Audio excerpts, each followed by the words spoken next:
Olá, eu chamo-me Delfim Bismarck, sou vice-presidente da Câmara Municipal de Albergaria Velha, sou historiador, conservador do museu e estou aqui para falar um pouco sobre a minha vida. Hoje, em Conversas Regionais, temos Delfim Bismarck, vice-presidente da Câmara de Albergaria à Velha, que eu já tive o prazer, por acaso, de entrevistar noutra ocasião, mas já vamos a essa conversa. Olá, Delfim, obrigada por aceitar o nosso convite. Eu que agradeço. Bom dia também. É bom revê-lo. Anos depois, encontramos-nos aqui nesta biblioteca lindíssima, num espaço lindíssimo, que é a Sala das 4 Estações. Não é possível ver tudo, mas realmente que a nossa Câmara assim não o permite e assim não nos veriam. Mas é uma sala lindíssima, um espaço lindíssimo, por isso, obrigada pela seleção do local. E vamos começar pelo mais básico. Quem é o Delfim? O Delfim é um homem de 51 anos, natural de Albergaria Velha, que estudou em Albergaria Velha, depois em Aveiro, depois no Porto, depois em Lisboa, depois em Coimbra, que fez a sua formação fora e que depois regressou à Albergaria Velha para, neste momento, desempenhar funções autárquicas. Era um objetivo seu, quando começou a sua carreira académica? Não, assim? de forma nenhuma, mas como de alguma forma estive sempre ligado à albergaria e fui estudando temas relacionados com o concelho e fui conhecendo cada vez mais em pormenor este território, a certa altura tinha um grau de conhecimento que eu achava que poderia ser útil para pôr ao serviço dos outros, que claro. É o que neste momento está a acontecer. A sua infância foi toda passada aqui, certo, em Albergaria. Exatamente. Quais são as melhores memórias que tem da Albergaria? As melhores memórias são várias, desde a infância, a adolescência até já a fase adulta, mas, por exemplo, na infância, os meus pais tinham uma casa bastante grande e com um pátio bastante grande, onde frequentemente com os meus amigos de infância jogávamos futebol, andávamos de skate, fazíamos tudo mais alguma coisa e algumas asneiras também, portanto, claro, inerentes à idade. Portanto, essa é uma fase que me lembro com bastante saudade. Mesmo depois na fase da adolescência, quando começámos a sair à noite, o que existia em albergaria, que era completamente diferente do que é hoje, claro. Os horários restritos para sair e o que fazíamos para passar o tempo também, com alguns mesmos da infância e já com outro grupo de amigos, e depois também na fase adulta, portanto, tive nas várias fases, vivências com grande parte dos meus amigos que são de cá, na Albergaria. E naturalmente tenho os outros que depois adquiri ou no Porto ou em Lisboa, onde também tive mais tempo. Amigos por toda a parte. Um bocadinho, por toda a parte. E o que é que o puxou de volta à Albergaria? O que me puxou de volta à Albergaria, numa fase mais recente, foi um desafio autárquico lançado pelo atual Presidente da Câmara. Porque eu estava com um pé em Albergaria, mas fazia a minha vida quase toda já fora, praticamente só cá vinha dormir. E pronto, o António Loureiro convidou-me para um projeto autárquico que eu abracei e que continuámos e que depois se materializou. Sim, porque não estava nos seus planos a seguir a vida política. Não, nessa altura não. Em termos de juventude e assim, o associativismo esteve sempre presente?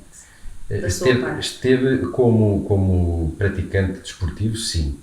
Porque joguei futebol no Alba, houve uma altura que treinei handball no clube de Albergaria, houve uma altura que também joguei ténis, houve uma altura que havia judo em Albergaria também.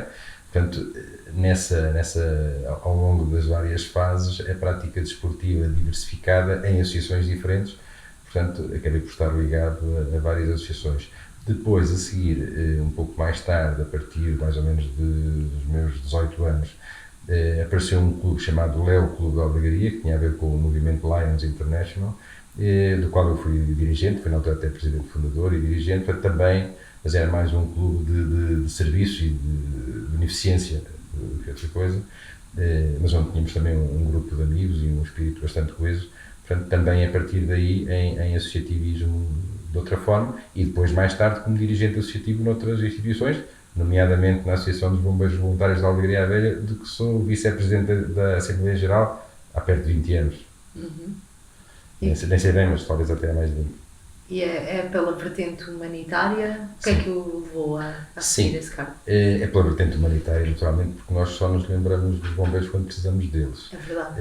Eu tinha uma relação mais afetiva, porque o meu avô foi um dos fundadores da Associação dos Bombeiros, o meu pai tinha sido dirigente da Associação dos Bombeiros, o meu irmão mais velho tinha sido comandante e atualmente é o presidente da direção, portanto, sempre houve aquela ligação familiar. Sim, sempre houve uma certa ligação familiar. Eu próprio frequentei a escola de aspirantes dos bombeiros voluntários antes de ir para a faculdade, depois quando fui para a faculdade deixei. Então, se houver aqui um incêndio à albergaria, é bem provável que o vejamos com o fato. Não, como bombeiro não. Eu cheguei a ir, na altura em que fazia parte da escola de aspirantes, cheguei a ir a vários incêndios.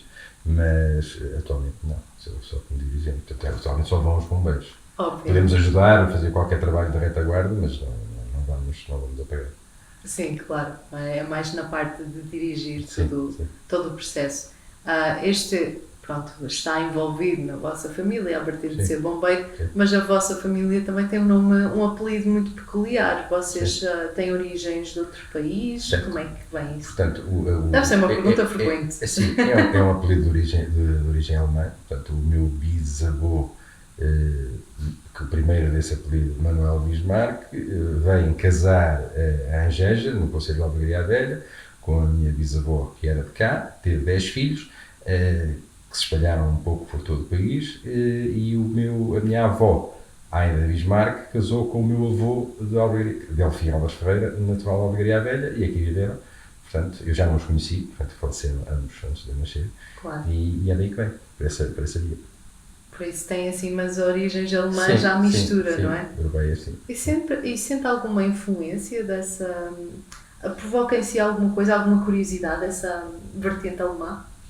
Provoca sempre, até porque eu, como gosto de genealogia e faço genealogia, vou isso. sempre à procura das origens, quer seja desse ramo da família, quer seja de outros ramos. Portanto, nós temos 4 avós, 8 bisavós, 16 trisavós e por aí fora, portanto nós descendemos de uma imensidão de gente.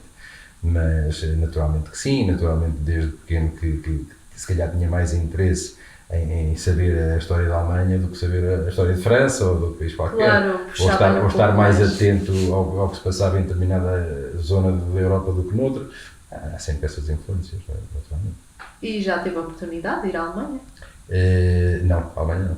Por acaso não. Tive planeado para há 2 anos ter ido lá, mas entretanto com o Covid acabei por não. Altera-se os planos todos.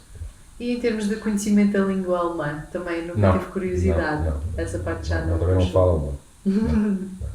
A parte de você realmente concentra-se na história, não é? Sim. Tem os seus estudos, são todos à volta da história. O que é que levou a enverdar por essa vertente? História e património. Eu penso que o que me levou a levar para essa vertente, até porque eu não era esse o caminho que queria seguir, houve uma determinada fase em que eu desenhava e pintava e pensava mais seguir pintura, ou desenho, mas mais nessas artes visuais. Penso que foi um facto decisivo, que foi, nós nascemos e vivemos numa casa que tinha quase 400 anos e em determinada altura teve que ser demolida. Portanto, foi a Câmara Municipal da época pretendeu alargar um arruamento e essa casa tinha que ser demolida. Só que essa casa tinha, como o meu bisavô tinha sido o principal historiador da albergaria, tinha as coleções de jornais, os manuscritos, fotografias antigas, objetos antigos, portanto a casa estava cheia de documentação antiga. E um dos meus irmãos estava fora, estava a estudar na faculdade, o outro estava já a trabalhar, portanto também já não estava em casa, e alguém tinha que fazer a seleção do que ia ser guardado e o que é que ia para o lixo, e aí eu comecei a perceber o que é que lá existia nos armários. Portanto, quase todos os jornais antigos da albergaria, fotografias antigas e manuscritos. Uma riqueza cultural. Portanto, estava lá tudo armazenado, guardado ao longo de muitos anos, muitas décadas, até mais de um século. E a partir daí eu percebi que gostava daquilo, portanto foi como um vício que eu tivesse adquirido e pronto, e segui esse caminho. É aquele interesse em conhecer a sua história e a história da sua terra e dos outros, não é? Sim. O que é que o cativa mais na história em termos nacionais, por exemplo? Qual é a parte que o interessa mais? A história tem um defeito, é que é sempre escrita pelos vencedores. Portanto, aquilo que está escrito é uma versão da história. Verdade. E a mim o que me cativa mais é conhecer os pormenores do que não está escrito. E que muitas vezes até pode ser mais importante do que aquilo que está escrito. Claro. Porque normalmente a nível nacional o que é que acontece? Sempre que há um corte político, há uma nova versão da história e tenta-se eliminar as provas dos perdedores hoje do passado. E foi sempre assim que foi reescrita umas coisas em cima das outras. E, portanto, os temas que me interessam mais neste caso nem são bem a história nacional, é a história regional. Como é que isto tudo evoluiu? Como é que o mar avançou? O que é que havia antes? O que é que havia na pré-história? Os sítios arqueológicos, como é que eles viviam? Depois na Idade Média, como é que isto evoluiu? Passou a ser, sei lá, ter aqui o Caminho de Santiago. A Albergaria era um eixo importantíssimo porque era a confluência de duas das principais estradas reais que atravessavam o país. Portanto, quem viesse de Lisboa, Coimbra, Porto, tinha que passar em Albergaria, não é? E quem fosse da Aveiro para Viseu tinha que passar em Albergaria. Era aqui o nó. Portanto, sempre foi um meio permeável às influências que vinham de fora. Ainda Quase tudo chegava depressa. O rodoviário é uma referência a nível da Aveiro. Né? Sim, mas quando a Estrada Nacional deixou de passar no centro da Albergaria e quando nos anos 80 foi feita a A1, parte do trânsito saiu do centro da vila, que era então a vila. Mas até aí não, até aí todas as novidades, tudo que houvesse que circulasse para chegar ao Porto, passava cá primeiro. Isso torna a Albergaria ainda mais interessante. Sim. E talvez por isso a Albergaria também teve momentos bastante relevantes até na história nacional. Porque, por exemplo, as invasões francesas, a segunda invasão francesa é aqui que termina, não é? Portanto, eles não conseguiram passar o Volga para o sul. Também na Trauritânia e na Monarquia do Norte aconteceu a mesma coisa. Houve aqui momentos-chave importantes. E isso sempre me fascinou. Fascina-me não só a história da Albergaria, mas fascina-me também a história da região. E é sobre isso que eu também tenho investigado e tenho escrito. Quer a tese de mestrado, quer a tese de doutoramento, são sobre a região da Aveiro. Não concretamente sobre a Albergaria Aveiro.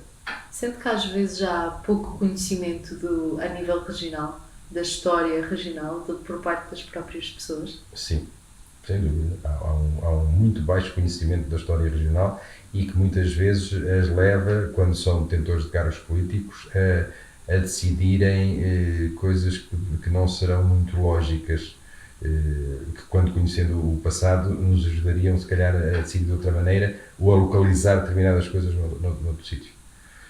Por isso a história é melhor. E não digo só em relação à Aveiro, digo também em relação ao país. Um dos temas atuais, por exemplo, o novo aeroporto de Lisboa. Se a maior parte da população portuguesa está concentrada entre Lisboa e Braga, numa faixa litoral, na minha ótica, o futuro aeroporto de Lisboa tinha que ser a norte de Lisboa e nunca a sul de Lisboa. Exatamente. É lógico, quer dizer, se a maior parte da população está a norte de Lisboa até Braga, na faixa litoral, o aeroporto tem que estar nesta faixa. Naturalmente a norte de Lisboa é mais perto de Lisboa, mas a norte, nunca a sul. Acho que até é ilógico que seja a sul. Sim. E conhecendo a história e tendo esse conhecimento a nível da população e da evolução, porque nós sabemos também que o litoral é mais populado do que o interior. Por isso já estaria descartado ir para o interior. Agora a questão é onde no litoral, né? E realmente isso ajuda. Exatamente. O mesmo acontece, por exemplo, em relação a um projeto que também está em cima da mesa relativamente ao transporte de alta velocidade. Parece-me que as duas hipóteses propostas pelo Estado não são não serão as ideais, ou as localizações ideais. Mas aí é uma questão de conhecer o território, porque parece-me menos lógico fazer um percurso cheio de viadutos, com pontes, que é muito mais oneroso e tem mais impacto na paisagem e tem mais impacto acústico do que fazer uma zona mais plana onde pode ser em talude, ligeiramente escavado abaixo do solo, com menos impacto visual e com menos impacto acústico. Sim. Mas para isso é que há os técnicos, são pagos para isso, para fazer os estudos e para apresentar propostas. Sim, e depois tem historiadores que também podem ajudar um bocadinho. Podem, quando nos pedem opinião, quando ver se é possível, é isso que acontece. E vamos aproveitar agora para fazer a nossa primeira pausa. Vamos continuar aqui em conversa com Delfim Bismarck, numa conversa bastante agradável, para conhecer melhor o homem por trás do vice-presidente da Câmara de Albergaria Aveiro. Até já.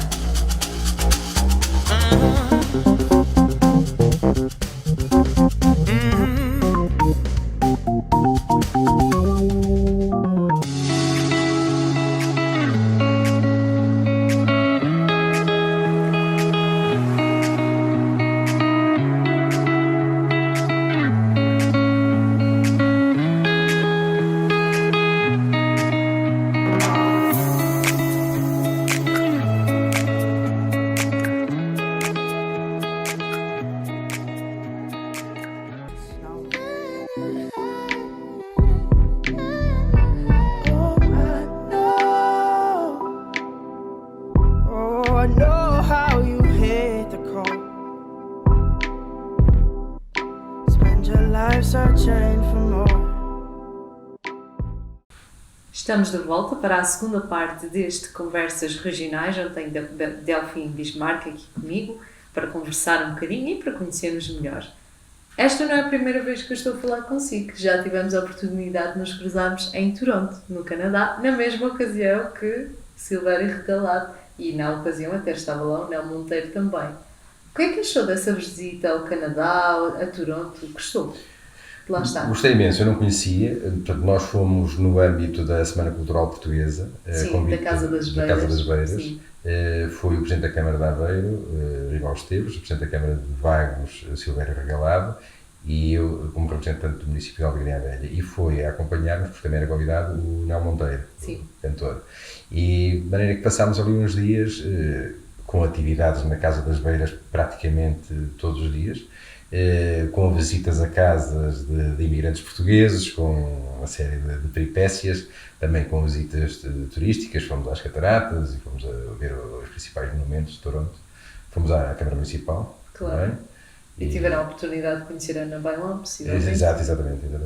E, portanto, foram uns dias fantásticos e fiquei a gostar bastante do Canadá. O que é que o agradou mais? Agradou-me mais uma qualidade de vida, se calhar com mais segurança do que os Estados Unidos. Uhum. Agradou-me mais que a combinação da mistura de pessoas de várias nacionalidades funcione, pelo menos aparentemente para quem esteve ali poucos dias, que funcione bem, com segurança e com convívio saudável entre as diversas comunidades. E agradou-me bem também o espírito da comunidade portuguesa, porque houve 2 ou 3 dias que tivemos jantares com centenas e centenas de imigrantes da nossa região e, de facto, eles têm uma comunidade fortíssima, que felizmente vivem bem, com boas condições.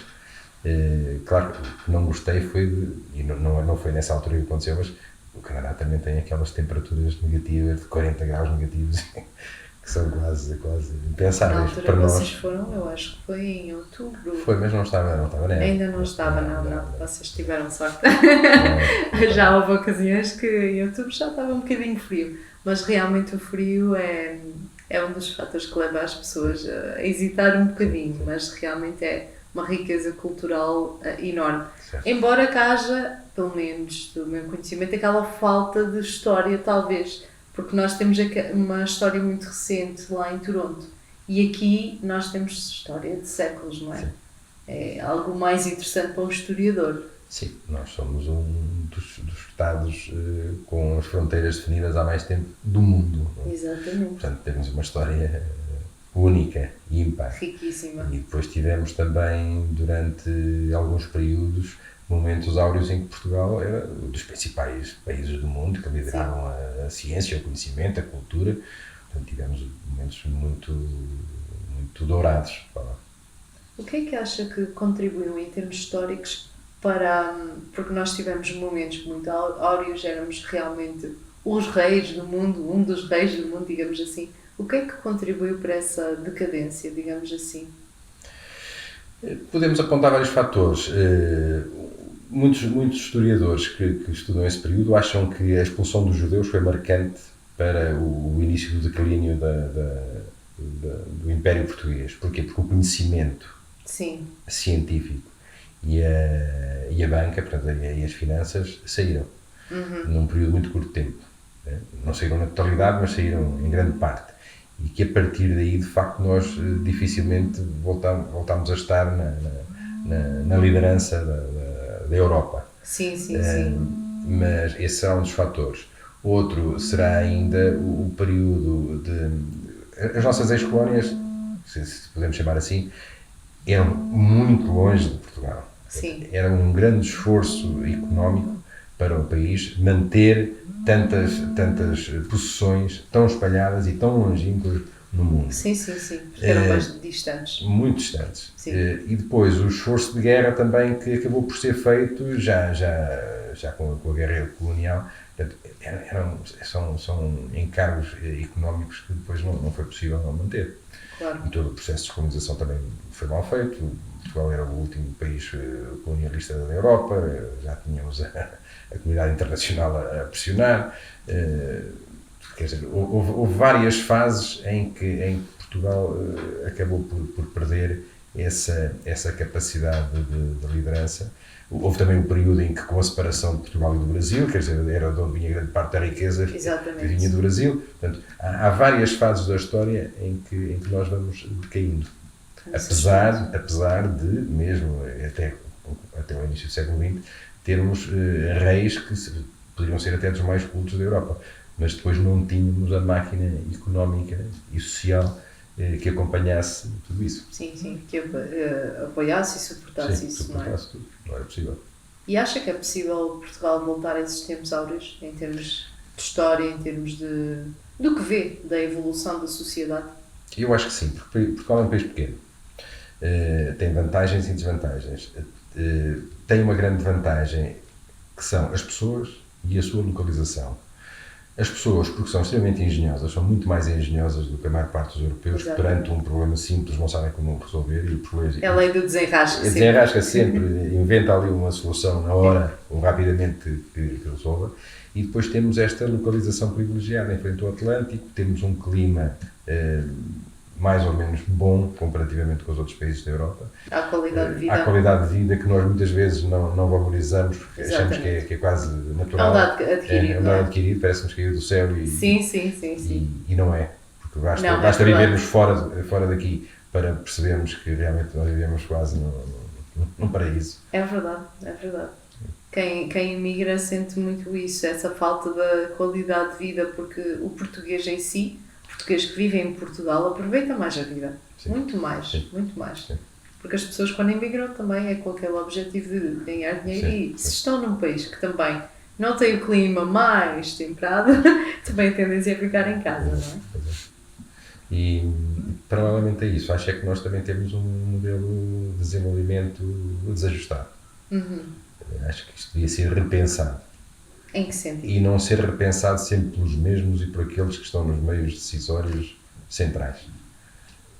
Porque qualquer pessoa, muitas vezes com um menor grau de instrução, tem um conhecimento de vida e uma experiência de vida que tem uma opinião bastante clara sobre determinado assunto e que muitas vezes vem um técnico altamente habilitado e que não tem a mínima noção da realidade e que opina e que faz decidir coisas que têm um impacto muito maior no número de pessoas e em várias gerações. Portanto, acho que nós precisamos de repensar e de aproveitar os nossos recursos de outra forma. Sim. Nós temos uma frente de mar fantástica, nós temos ainda, felizmente, solos férteis, que é um dos problemas que muitos países do mundo já não têm.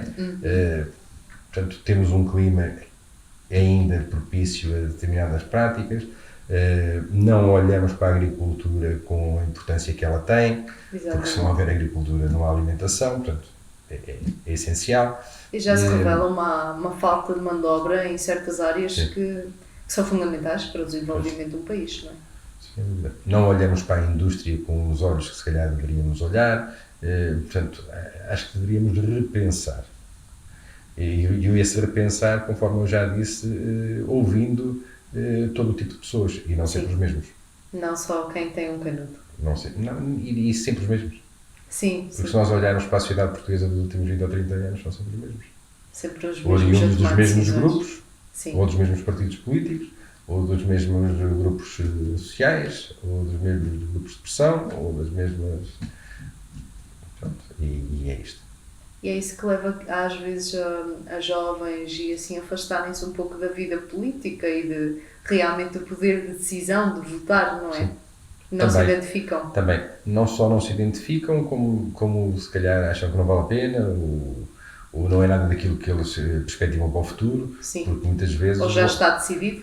Ou já está decidido, muitas vezes os mais jovens não veem o futuro com grandes perspectivas, não é? Portanto, isto para eles é uma preocupação, Claro. e que de alguma forma se vão manifestar das mais diversas formas. Exatamente. E nós houve uns tempos que tivemos um grande boom em termos de imigração, não é? De pessoas a irem para fora. Isso já é um sinal que realmente as pessoas não estão satisfeitas. Primeiro porque sabíamos que a condição económica do país realmente não era a melhor e os próprios dirigentes estavam a indicar isso para realmente as pessoas procurarem alternativas fora de Portugal. Mas acha que nós conseguimos neste momento cativar cada vez mais pessoas para regressar a Portugal? Já oferecemos essas condições? Eu penso que neste momento só conseguimos cativar pessoas de países com condições económicas inferiores às nossas, que é o que está a acontecer, e que os quadros mais qualificados têm tendência a sair. E não sendo pessimista, acho que o período que aí vem para a Europa não vai ser muito famoso. Sim, certamente. Já Ficará na história. A partir de final do verão, os próximos anos para a Europa não será propriamente um período áureo. O que é que, nós estamos aqui a falar na vertente histórica, não é? O que é que deveria vir nos livros de história, ensinados aos mais novos, que não vem do seu conhecimento em termos de historiador? Primeiro, os bons exemplos. Acho que se existirem referências para os mais jovens, quanto mais não seja para os fazer pensar, para os fazer sonhar que é possível, portanto, para os motivar, primeiro os bons exemplos. Porque cada vez mais estou convencido que a história é ensinada muitas vezes pelos aspectos negativos. Sim. Não é? Sim. E isso acaba por não só desinteressar o aluno, como não lhes dar boas referências. Há pessoas que fizeram feitos históricos notáveis, quer dizer, praticamente nem são ensinados. Sim. Pode-me O que dar um interessa é a exemplo? parte, ultimamente é mais valorizada a parte da guerra, a parte da opressão, quer dizer, e são esquecidos os bons exemplos. Portanto, acho que esse seria um dos fatores importantes. Dá-se mais importância ao que aconteceu, aos factos, do que às próprias pessoas que estavam por trás, não é? Aos factos negativos. Sim. Ou Sim. pelo menos menos positivos.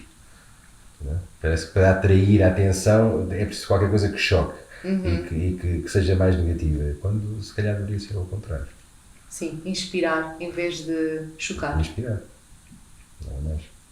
E a história tem esse poder de inspirar? Eu penso que sim, porque nós a partir de uma certa fase na vida, penso que é transversal a todas as pessoas, com o passar dos anos preocupamos mais com certas coisas que não preocupávamos antes. E eu vejo até por parte dos meus amigos, que são da mesma idade, ou são mais velhos, ou são mais novos, começam a gostar de história e a interessar-se mais pela história com o passar dos anos. E vão descobrir coisas que se calhar já leram uns anos antes, mas não ligavam nenhuma, e passados uns anos acham aquilo fantástico, e aconteceu isto, aconteceu aquilo, sim, aconteceu muito isso. Há nos livros, há nos tempos, já deste isso de secundário, mas na altura não ligava nada. Portanto, também me parece que a forma como os programas de história são distribuídos, portanto, as épocas em que os alunos estão a estudar com determinada idade, muitas vezes têm uma informação que se torna aborrecida para eles. É excessivamente maçuda, ou não é adequada à idade, quer dizer, um miúdo de 8 anos ou 9 anos, se calhar estar a dar a Idade Média, ou estar a dar os romanos, ou alguma coisa qualquer para ele, se calhar é uma forma pouco, pois, se calhar não é a melhor forma de ensinar a história. Exatamente, tem que ser repensada essa forma de olhar sobre Também a penso história. que sim, também penso que sim. E vamos aproveitar esta ocasião para fazermos a nossa última pausa.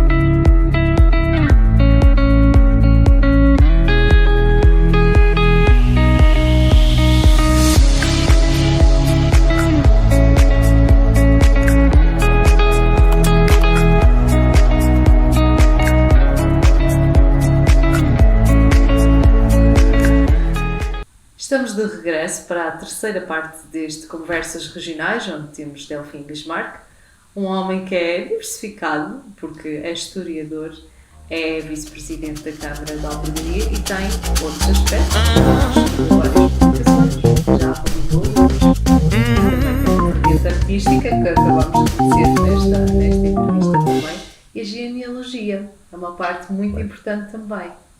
O que é que as pessoas não sabem sobre a genealogia?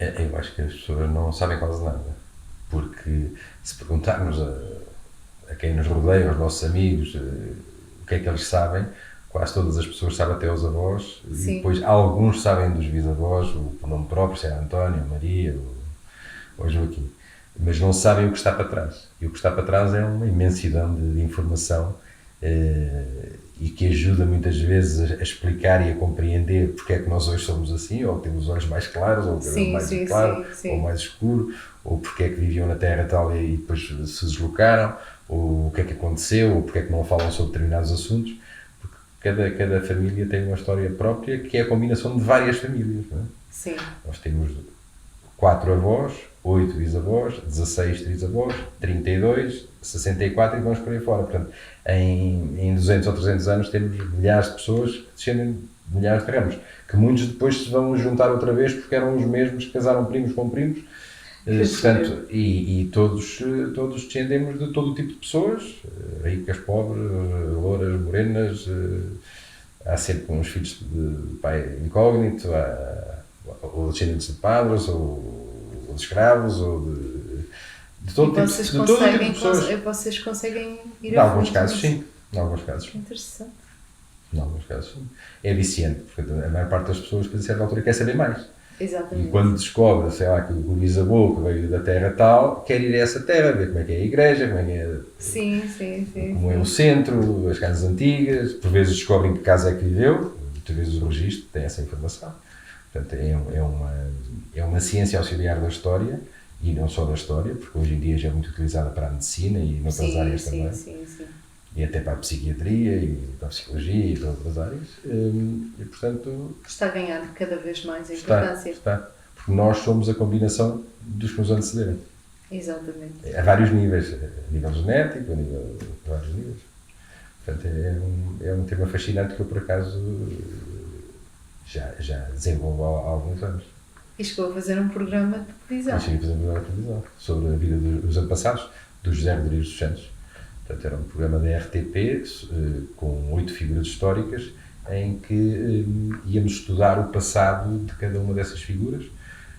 O programa que eu fiz foi com o José Rodrigues dos Santos, mas havia um com o Hermano José, o outro com a Maria do Céu Guerra, o outro com o José Pedro de Chutes e Pontapés, outro com a Maria João, aquela atriz que pode ser a mulher do Lagarto. Maria João Abreu. João Abreu. Portanto, e cada uma dessas 8 figuras tinha uma história de antepassados completamente diferente e super interessante. Não é? Uns porque os familiares tinham morrido na guerra, outros porque tinha havido um problema com uma crise agrícola e eles tinham mudado de vida completamente, outros porque descendiam quer de judeus, quer da família real portuguesa, quer de muçulmanos. Havia um pouco de tudo, cada um tinha um passado muito interessante. E em termos de património, por exemplo, aqui a Albergaria, o que é que realça? Você já fez vários estudos, várias publicações. Os Moinhos é o mais representativo, não é? Sim. Porque a Albergaria tem uma grande concentração de moinhos. O tema da moinologia acaba por ser o mais representativo para a Albergaria, porque de facto o número de moinhos é o maior inventariado, não é? São mais de 350 moinhos. Portanto, neste momento é o Conselho da Europa com mais moinhos identificados. Não quer dizer que não possa aparecer outro, não sei qualquer, mas como não está inventariado, não foi possível. Mas foi um trabalho feito ao longo de vários anos, cerca de 3 anos, com o Armando Carvalho Ferreira, que já faleceu, em que começou por uma brincadeira e tornou-se num assunto sério. Portanto, o Armando encontrou-me e perguntou-me: eu tenho nada a ver umas coisas sobre moinhos, podíamos falar sobre isto, se calhar fazer qualquer coisa para alertar para este património. E eu pensei que seriam 50 moinhos no máximo, seria um trabalho que demoraria uns meses. Como eu também tinha uns manuscritos e algumas coisas sobre moinhos, pensei que, já tendo a componente histórica, era mais fácil juntar a componente histórica com o que na altura, em 2003, nós fomos encontrar, porque muitos dos moinhos já estavam inativos, os moleiros já estavam numa fase da vida já aposentados, alguns já aposentados, portanto estávamos no fim de uma geração que nos podia dar essa informação. E esse trabalho, que eu pensei que demoraria meio ano, demorou 3 anos praticamente, e acabou com a publicação em 2003 do inventário dos moinhos do Concelho de Albergaria Velha, mas é um inventário não apenas dos moinhos, porque para cada moinho conta-se a história desse moinho, contamos a genealogia das famílias dos moleiros, as tradições, os pesos e medidas, porque nem sempre foram iguais, tinham equivalências diferentes, que variavam até ao século XIX, de concelho para concelho. As modinhas, os trajes, a gastronomia associada aos produtos que saíam do moinho. Portanto, foi um trabalho bastante abrangente. E depois disso, conseguimos que o Congresso Internacional se realizasse cá em Portugal, com visita dos técnicos à albergaria. Depois, mais tarde, realizou-se também o Congresso Nacional, aqui, precisamente neste edifício onde nos encontramos.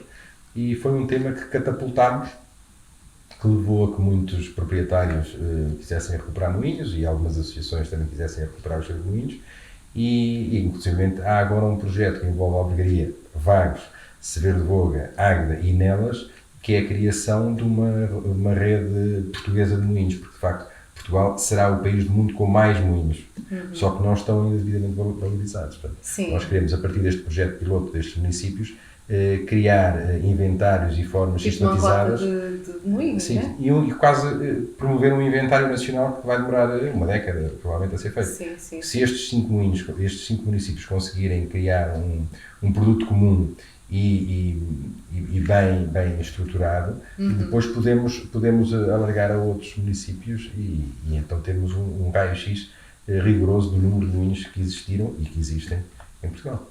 Exato. Que são muitos milhares.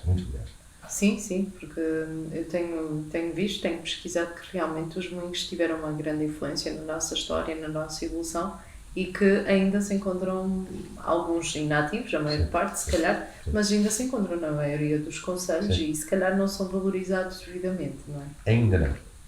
O moinho é uma estrutura de arquitetura vernacular, normalmente, que tem características únicas.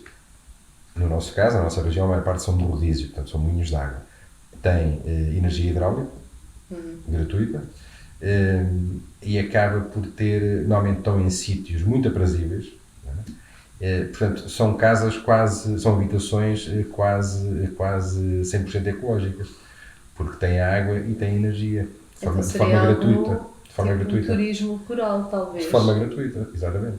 E muitas delas eram habitação do moleiro também, portanto os moinhos, não os mais pequenos de uma só roda, geralmente, mas os outros eram habitação do moleiro, portanto também já tem o espaço da horta, tem o espaço da habitação, tem o espaço mais industrial onde é a moagem, mas portanto são pequenas unidades industriais, entre aspas, mas que podem ser pequenos espaços perfeitamente habitáveis e 100% ecológicos. E realmente que promovem o turismo, promovem a própria região.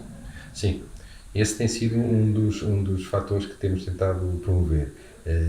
A nossa rota neste momento tem 8 núcleos, mas gostaríamos que tivesse muito mais, mas é um trabalho paulatino, porque os proprietários é que têm que ter interesse em reconstruir ou recuperar e dinamizá-los e colocá-los na rota. Muitas vezes não acontece. Sim. E em termos de vertente, você não se considera escritor, mas já fez algumas publicações, já publicou alguns livros também. No que é que se concerne esses livros que escreveu? Sobre o quê? Não me considero escritor. Os livros que eu escrevi foram sobre temas diversificados. O primeiro foi sobre postais e fotografias antigas, da albergaria, e o objetivo era editar um livro para angariar dinheiro para um lar de terceira idade, da Misericórdia da Albergaria, portanto, em 1999. Perdão, até nem foi em 99, foi em 94 ou 5, já nem sei. Depois, mais tarde, escrevi sobre uma casa classificada aqui em Albergaria, um solar, toda a história do solar e de todos os seus descendentes até hoje. Depois escrevi sobre biografias, história da indústria, molinologia, história medieval, Primeira Guerra Mundial, Tudo em volta da história, as invasões então. francesas, Sim. a maior parte sim, sobre história e património, quase tudo, história de arte ou património. Por isso Sempre. é que não se considera um escritor Não, nesse não é, aspecto. não. Sim, sim. Porque no aspecto não está a inventar, digamos assim, a criar uma Sim. história, está a relatar factos. Sim, a relatar factos baseado na investigação documental de fontes primárias ou de fontes secundárias. Falou-nos aqui que realmente houve uma altura que estava a pensar mais na veia artística. Sim. O que é que gostava de fazer nesse âmbito, no âmbito das artes, o que é que faz? Agora faço muito pouco. Às vezes restauro umas pequenas coisas em casa, assim, pequenas coisas, mas houve uma altura, antes de ir para a faculdade, que pintava. Pintava, ainda tenho cavalete, ainda tenho parte dos materiais. Pintava, fazia uns desenhos, fazia caricaturas, fiz caricaturas para vários livros de curso de amigos meus. Interessante. Fiz. Ainda pintei alguns quadros, poucos, que a maior parte ofereci também a amigos. E portanto, mas sempre desenhei. E depois houve uma fase em que era eu que desenhava e pintava as árvores genealógicas também. Portanto, ainda. Mas ultimamente não tenho tido tempo para pintar ou desenhar. É muito raro. Um futuro próximo, talvez uma exposição? Não Quem sei, sabe? porque a prática da mão vai-se perdendo. É um bocadinho mais difícil não praticando. Exatamente. É como escrever. Se deixarmos de escrever, se só escrevermos em teclado, depois quando queremos escrever a nossa caligrafia não vai melhorando, vai sempre piorando. Piorando, sim, sim. Portanto, Porque não há aquela prática da mão, não é? portanto foi uma fase que já passou, apesar de eu gostar. Gosto de pintura, gosto de escrita, gosto de outras coisas. Gosto de arquitetura, gosto de arte. Pronto. É uma forma de se expressar ou de relaxar?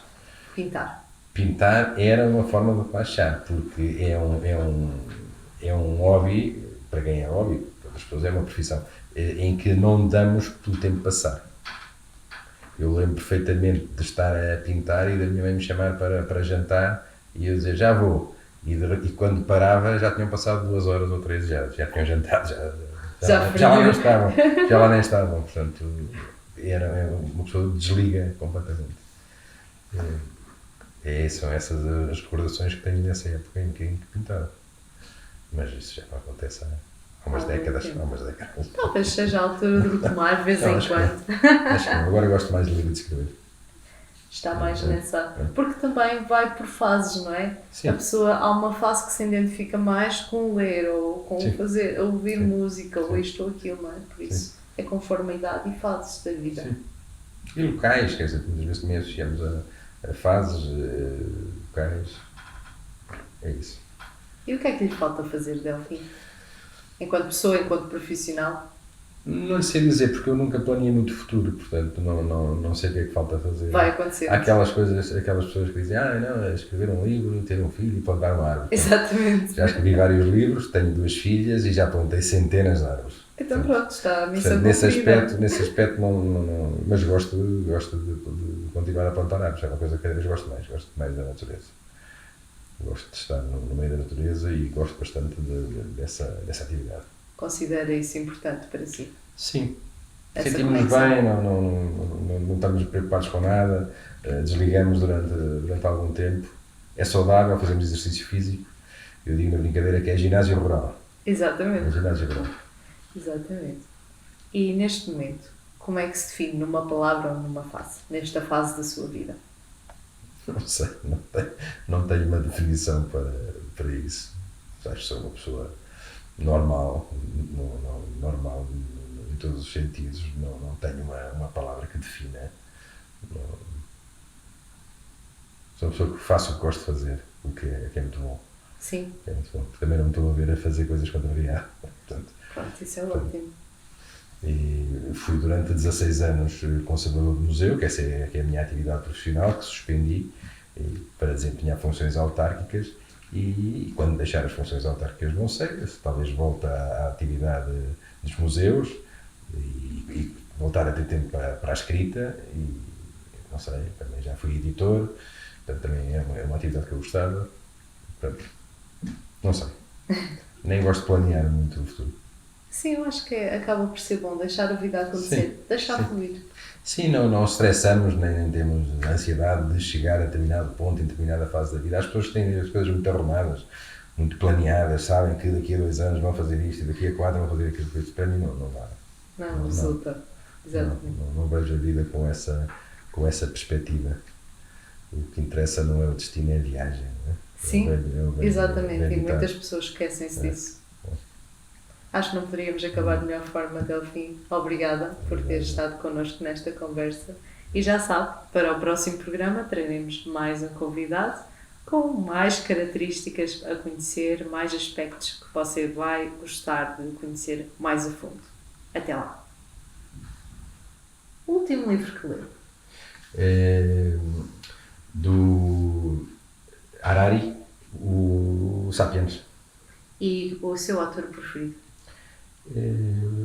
É por fases da vida. Houve uma altura que eu li os livros todos do Gabriel Garcia Marques, houve uma altura que li os livros todos do Paulo Coelho. Agora estou na fase do Harari. E prefere nacional ou internacional em termos de literatura? Normalmente internacional. Expressão ou citação que o inspire? Devagar-se para longe. Frio ou calor? Calor. Campo ou cidade? Agora campo. Montanha ou praia? Praia. Maior defeito? Defeito. Ser um pouco teimoso às vezes. Maior qualidade? É melhor não ser eu a dizer. Figura histórica preferida? Há várias. Há tantos bons exemplos. Qual é que o inspira assim mais? Acho que não tenho tem uma figura preferência. histórica, mas há muitos. E em termos de época histórica, tem assim alguma que prefira? Apesar dos meus estudos principais, ao nível de mestrado e doutoramento, serem sobre a época medieval e descobrimentos, aprecio mais o final do século XIX. Cantor ou banda preferida? Pink Floyd. Música que o marca? Há muitas. Pink Floyd, talvez? Sim, mas muitas. Há várias. Depende da ocasião, não é? Sim. À mesa não pode faltar. Pão. Como gosta do seu pão? Com doce, com manteiga? De qualquer maneira. Qualquer maneira Até serve. muitas vezes sem nada. Porque um bom pão come-se sem nada também. Sem nada.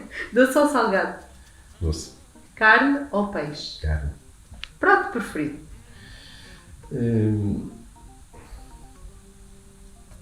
Talvez sapateira. Cozinha favorita? Mediterrânea. Preto ou branco?